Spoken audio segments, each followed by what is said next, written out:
In today's video, I'm going to teach you how to find penny items in Walmart for 2025. This exciting treasure hunt is not only easy, but can also be quite rewarding if you know where and how to look. So let's dive right in and explore the steps you need to take.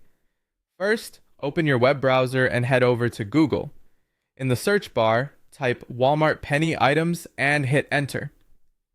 This search will generate various results showing you where to begin your penny item journey.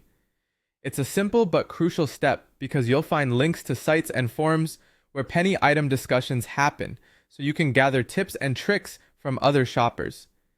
Once you have the search results, click on any link that seems to provide insights on penny items at Walmart. Often, these can be blog posts, forums, or specific guides designed for penny shoppers. These resources are invaluable as they typically contain lists or hints about current penny items at Walmart. The information here can save you a lot of time as it pinpoints specific products to look out for.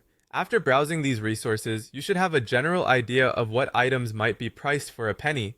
Head over to Walmart's website where you can find a wide range of products. Here's where the hunt truly begins. Choose any product that you suspect might be discounted to a penny based on your previous search. Click on the product to view its details. It's important to take your time here, read through the description, and make sure it fits the information you gathered earlier. Once you've selected your potential penny item, add it to your cart. This step is simple but critical in verifying the price, since sometimes the penny pricing doesn't show up until the checkout process. So if you've picked a product and it aligns with other penny discovery experiences, add it to your cart and proceed. Now, with the item in your cart, move on to the checkout process. Click on the option to continue to check out. It's during this stage that you'll see the final price reflected.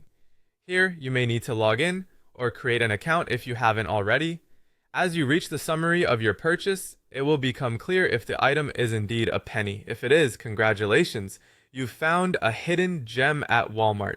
To summarize, start by searching for Walmart penny items online to gather information, comb through Walmart's website to spot potential bargains, add interesting finds to your cart, and finally, head to checkout to confirm your finds. It's like a modern-day treasure hunt that can land you some incredible deals. Be patient and enjoy the thrill of the bargain chase. Thanks for watching and happy hunting!